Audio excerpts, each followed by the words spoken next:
Paranormal in Pennsylvania may discuss topics such as suicide, murder, and other potentially upsetting things. Listener discretion is advised. Hello, and welcome to Paranormal in Pennsylvania, where we discuss history and hauntings. Today's story discusses our first demon on the podcast. I'm Sarah. I'm Erica. Let's get into it. So, like I said, this is our first demon on the podcast, and we have our very good friend Olivia here, Woohoo! Who has a bookstagram called No Shelf Control.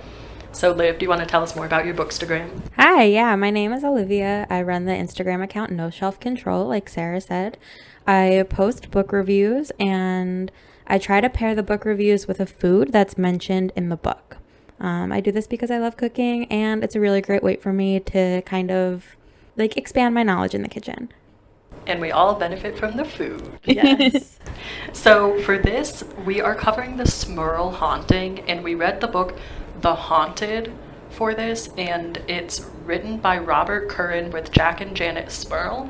So the people that actually lived it contributed. So this is a famous haunting in Pennsylvania, and I had never heard of it. Had you guys heard? No, and it's actually only I looked it up, it's only an hour and a half away from my childhood home, so I'm very surprised that I did not hear about it, because that could have been a trip. Yeah, we're all Eastern PA natives.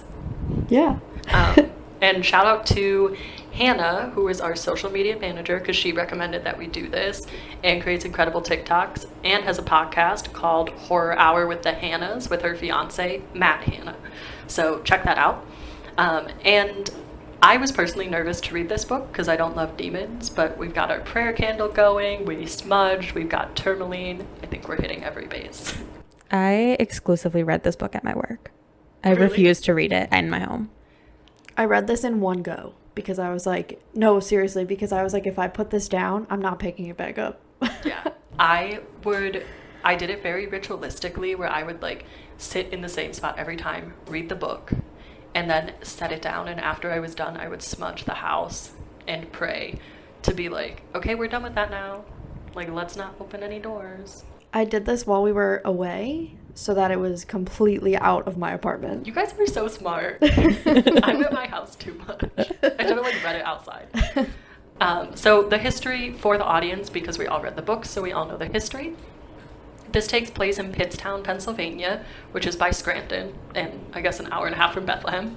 The story features Jack and Janet Smurl, who claimed, and I say claimed because it depends on what you believe, that a demon was inhabiting their home between 1974 and 1989.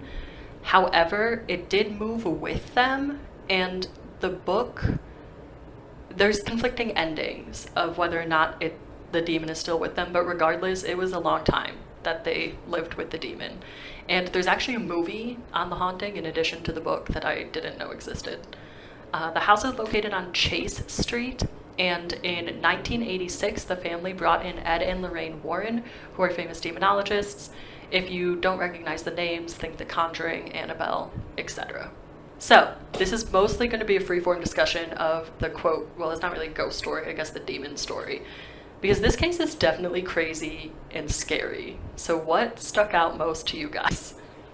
For me, it was things like the animal and them floating in the air, because that is terrifying. I mean, that's undeniable evidence that something unnatural is in your house. Yeah, I thought about that too. If I saw one of my cats be thrown at a wall, nah.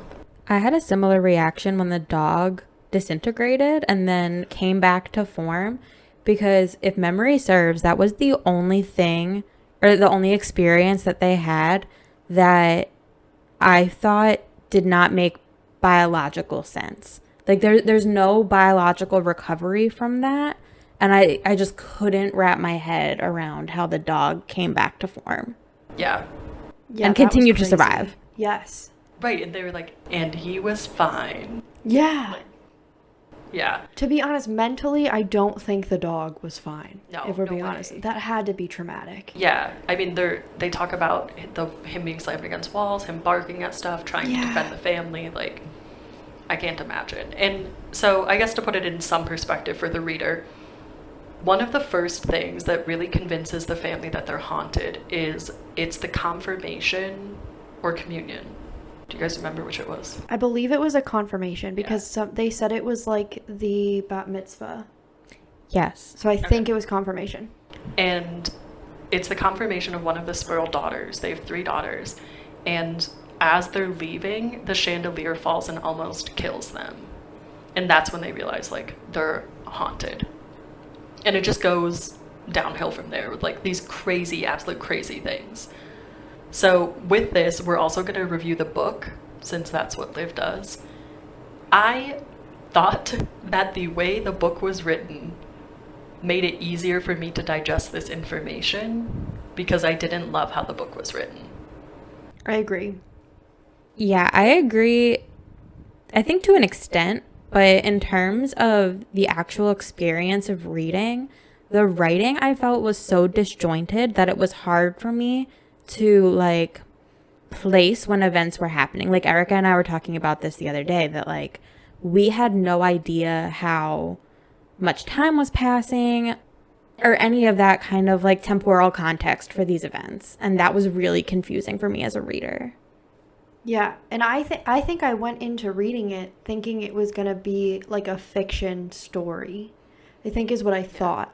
And then when you start reading it, it's kind of laid out like a nonfiction. I mean, it is nonfiction, but I thought that they were going to embellish it more, and it's not like that at all. It's just broken up basically by event. But yeah, I looked it up after I think I told you. It was like years, and I had no clue. Yeah, it's 15 years that they lived in the duplex. Were they experiencing the hauntings for all of those 15 years? Yeah. See, that's so confusing to me because as I'm reading, because there's no like transition words or phrases or no years attached to dates of the year, it's very hard to tell, is this taking place within a month? Is this taking place over 15 years? It's just very unclear. Yeah, and the book really centers along the interactions with the Warrens, and it does take a while to get there because first they have to become convinced that they have this demon. Then they try the church, and the church doesn't help them. And then they finally get to the Warrens, but if my research is correct, the Warrens were only there for 3 years with them. And that's the vast majority of the book, which was interesting to me. Yeah, actually, that's fair. I didn't even place that. Because again, like had no concept, but that's 12 years is a long 15. time. No, I'm saying if the Warrens were there for the last 12 years is a long time to go without getting any help. Yeah. That's crazy. And that was another thing that I wondered too, was throughout the novel, Jack and Janet Smurl kind of go back and forth with each other about what steps to take next. And a lot of times they are just written as being extremely passive victims of these horrible atrocities that are going on in their home. Now, in the beginning of the novel, Curran writes that like some of the events have been embellished for like story ability, I guess, to like make it more enticing to read. I don't know which parts of the novel were embellished, but like if the back and forth wasn't embellished, it just feels irresponsible as parents to continue to allow these things to take place and go back and forth on whether or not they're going to contact the church, go back and forth on whether or not they're going to go public. Why would you not do anything you can to protect your children, who these demons are clearly after? Right, and that's what I was going to say, like to run down some more things that happened. One of the daughters got pushed down the stairs. They're seeing this demon appear in various forms in their bathroom. They have incubus and succubus interactions, which I know Liv wants to get into as well. And just the kids waking up and seeing this and being terrified, understandably so, throughout the whole book. And even Ed Warren is quoted as saying the demon is very powerful. And I feel like once Ed Warren, who at this time was like the demonologist, and maybe still is, comes and says it's something very powerful, you need all the help that you can get.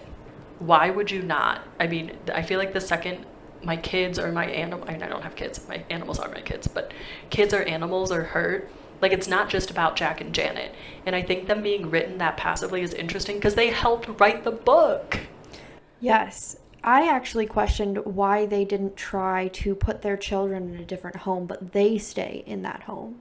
You know what I'm saying? Because I was thinking, like, if the children are out, then maybe it's possible that the children don't suffer from any of these hauntings anymore, and it's just the people who are at the house. So I know, like, obviously it must be very difficult to be separated from your kids, so maybe that's why they decided not to, but that would have been my go-to. If we, like, traveled and it followed us, then my next step, I think, would have been getting my kids out of the house to see if that And I worked. also think it would have been an interesting test, almost a litmus test of the demon, because they do that throughout the book. They are like, okay, well, what if we go camping? Okay, well, what if everybody leaves the duplex? Because Right. for the reader, or for the listener's sake, they live in a duplex with Jack's parents on one side and their family on the other, and the demon goes across both of them. So they think by leaving, then the demon will have, like, can run whatever rampage on the house it wants, but it actually follows them. But I think that's a good point of, would it follow the kids as well and be kind of in two places at once, or would the kids get a reprieve? Right. So this is kind of where I really started to call into question the reliability of Ed and Lorraine Warren, because, and I forget who is the speaker in this section of the book, but they say that a similar family went through all of these hauntings and all of these demonic occurrences, for lack of a better word, and they moved. And when they raised the house, they found that under the house there was evidence of, like, occult objects, or, like, the house was built on a burial ground. And that's how they were able to explain the haunting. And so when Jack Smurl went to Ed and was like, well, do you think it's a good idea for us to move? I was thinking, well, maybe it is, because maybe at that point you tear the house down, you cut your losses, and at that point, if you can unearth something literally that is causing these events to take place, then you can make the whole neighborhood safe again, because eventually the neighborhood starts to experience some of these hauntings. And when Ed replied and said, I don't think it's a good idea for you to move, that made me feel like Ed was invested in keeping these hauntings going so that he could profit off of this story. And that made me feel at that point that I could not trust him. Yeah, that's an interesting perspective too. Yeah, it's the Yeah. priest who says that there's probably, it's after the second exorcism doesn't work, that the priest is like, I think it didn't work because there might be occult objects underneath the house. And I don't know if he ever communicates that to Ed, but to your point, he shouldn't have to. If this is the head demonologist of America, why would you not? Because I thought about that too. Why wouldn't you at least dig around, try to find something? Yes. Find anything that's causing all of this. And also, I thought if they do tear the house down, then that might get rid of whatever, like, because the demon is centered to the house. So if they get rid of the house, it's possible that the demon would just have nowhere to reside. You know what I mean? Yeah. And what I thought was interesting about this is I feel like I've heard of demons following people, but I feel like a lot of times there's something that you can do to get rid of them, and it seems like there wasn't anything. They tried a lot, and the only thing that, like, calmed it down was when they had people praying in their house 24/7. So yeah, something that I already mentioned that I think is really interesting is the demon paralyzes other people, and kind of breeds on the mistrust among them. And the weirdest scenes for sure are the incubus and succubus scenes, which is where the demon is having sex with people, or trying, because I don't think it ever succeeded with Janet. But it does with Jack twice. And they were very disturbing scenes, some of the most disturbing in the book. And Liv, I know that you provided context that I didn't have. In a way, it feels like a little bit of a reach, but so far, the only confirmed information, besides the fact that Ed and Lorraine Warren are demonologists who have profited off of their field, the only confirmed information that I've been able to find on them as people is that Ed and Lorraine were sexual predators, and they kept a 15-year-old girl in their home. Ed fathered a child with her, and Lorraine forced her essentially into having an abortion because she did not want the scandal to hurt their business. And it was just like another way to discredit the Warrens, because they're writing about these sexual assaults in almost a sensationalized way when that's occurring in their own home and they're the arbiters of it. Yeah. And that to me would just felt so wrong and unreliable. It feels like you're trying to shift the focus away from you and, you know, bring ill into other people's homes. It felt like That's too terrible. explicit of a connection. I know, when she told me, I had I was like, no that's idea. unbelievable. These Yeah. are these huge people. There's movies about these people. Yes. And so they did successfully keep it from hurting their brand, clearly. And I think that brings into question, it helped me remember what I was trying to think of. It brings into question the righteousness of these people, right? Because that's how you fight these demons. You bring in these pure people, these priests, and these people to pray, and that's how you fight the demon. How are these people fighting demons if they're sinful, like living in multiple sins, right? Like Yeah. the infidelity, the underage, I don't know if that's actually a sin in the Bible, but the underage, the abortion, like all of these things, how can they evoke the power of Christ against something when they're actively not following his rules? So as I was doing some research, and I feel like I need to like make the subtext to this, that like none of the sources that I was able to find are reliable. They're like local newspapers that are online or like digital magazines, stuff like that. So maybe take it with a grain of salt. I don't know.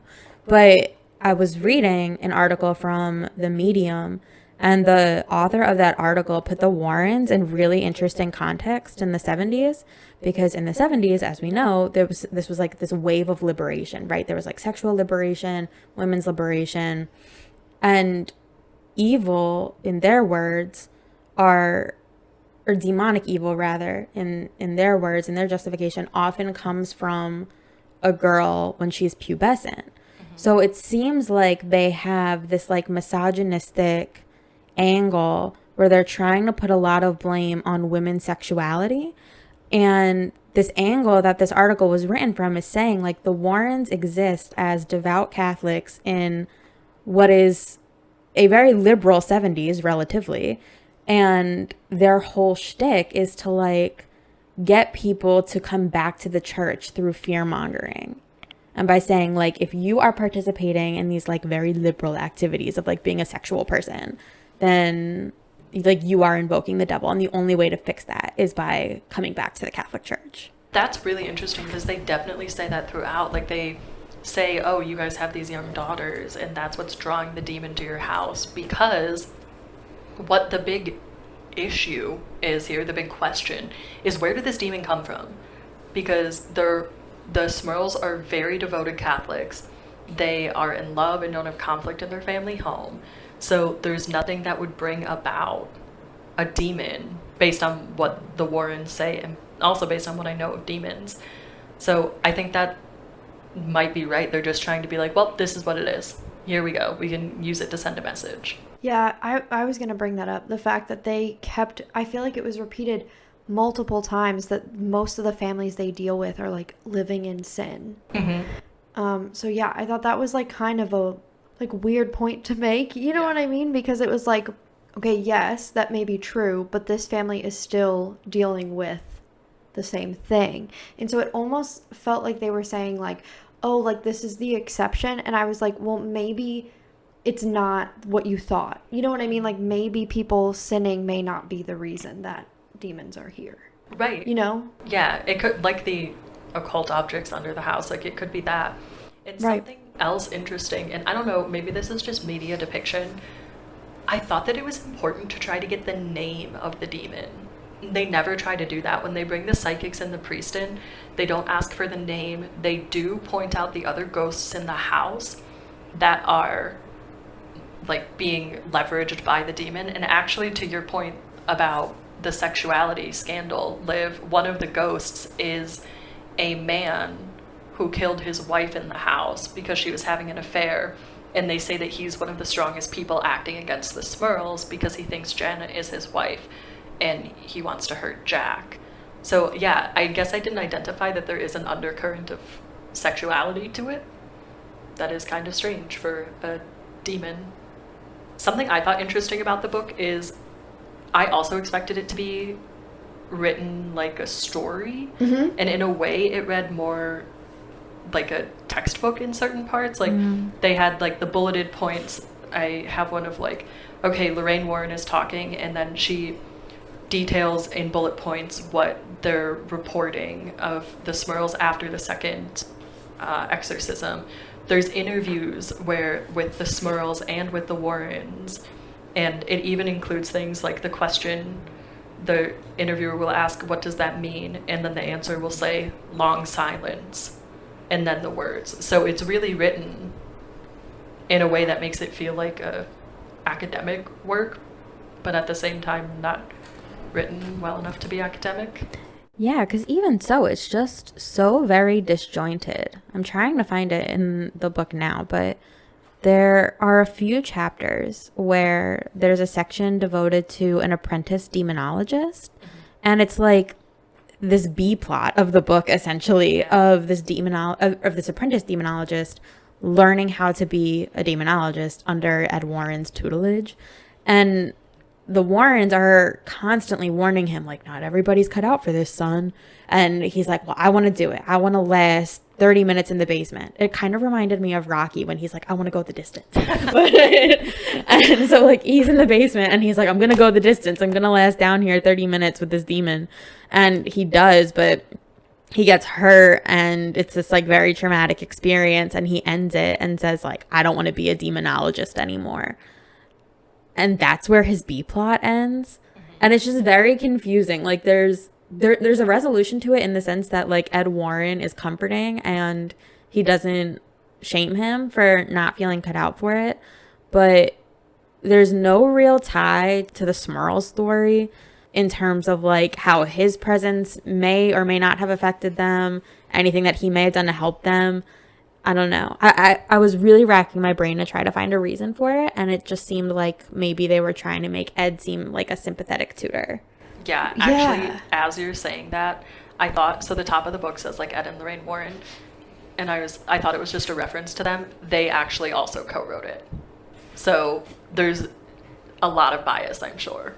Yeah, and I thought that he was going to be a key player in the end. Like, I thought that he was maybe one of the people that helped get this demon out. So when he said, oh, I don't want to do this anymore, I was really confused. Yeah. Yeah, and I thought it was almost also to convince us that something bad was happening. But again, it's like Jack is waking up in the middle of the night to these historical figures laughing at him at the end of the bed. People are regularly levitating and flying across the room. That's going to convince me that this is serious, not the fact that someone can't be in a I can't be in a basement alone for 30 minutes. Regardless of whether it's haunted. Right. Okay? When I have to do my laundry, I, like, sprint up and down the stairs. I don't do my laundry in the basement because I don't like being in the basement laundry room. My husband does it for me. Like, yeah, that proved nothing. Yeah. So anything else on the book or any other key components of the haunting that you guys think I missed? No, I think we covered everything. Okay. Yeah. So I think the answer is going to be pretty obvious. But to answer the question, would you go to this place of paranormal phenomena? It's absolutely a nope from me. Yeah. In the book, they say even talking about the demon gives it credence. And like when they go on the talk show to go public, they say, Ed says like, oh, well, I blessed everyone. Yeah, it's a no from me. Same. I can't do that. In fact, I wouldn't, I jokingly said in the beginning, like, oh, it was an hour and a half, so I could have, like, taken a trip. I would not have taken the trip. I mean, No. it was a good thing I didn't know about it, because as a kid, I might have been stupid. As an adult, no way am I going near that house. Yeah, I mean, even just considering the fact that neighbors reported hauntings, I don't even want to be in the neighborhood. Yeah. I want to stay very far away. But that does make me wonder, does anybody live in that house now? I think so. Really? I think I read a source, and I could be wrong. I'm pretty sure I read a source, though, because I was, like, looking stuff up about if it was still haunted. And I think the person who lives there now has said that nothing has happened. Oh, you did say interesting. that. Yeah, you did say that. I can't find the public address of it, but I believe that. So I guess that does beg the question of, like, well, what happened to the demon then if it didn't follow the Smurls, we think, right? That's like conflicting at the end, but like Yes. we think it didn't follow the Smurls, and if it's not in the house now, that's kind of disconcerting. Yeah. Yeah, I would love to know how it actually is there, because at the end of the book, it's still haunting them, which was terrifying to me, that there's no Yes. resolution to it. So I wonder how they finally got rid of it. And maybe I think I thought we said it on the podcast, but it was in our pre-discussion. One of you said, what if it was at the time of publishing that they were still haunted? This edition was published in 2014. Oh. Oh, But so it's maybe the copyrighted about the in author. It's copyrighted in 1988. Okay. So And I think they officially moved out, or because I remember the dates being until 1989. Yeah, I so think. that gives a different context, because they wrote this book during the haunting then, while all of them were still actively working together. I was wondering how they got interviews that explicit, but it was probably their literal records. Yeah. And then I guess that makes it possible then that the about the author is from the new edition. I guess we would have to see an older edition to cross-check that. Yeah, that's true. True. That's true. All I know is knocking is like how the demon, 3 knocks is what the demon does, and if I wake up and hear 3 knocks, I'm just gonna have to burn my house down. There's no other Correct. option. Yeah. Yeah. I live in an apartment and I will burn it down. I will take the hit. I live in a duplex. It doesn't feel good for me. It's coming for you. No, hopefully not. Thank you guys for listening to our first demon and our crossover with No Shelf Control. Go check her out on Instagram at No Shelf Control. See what she cooks next and what we here at PIP get to eat next. And stay spooky, my friends.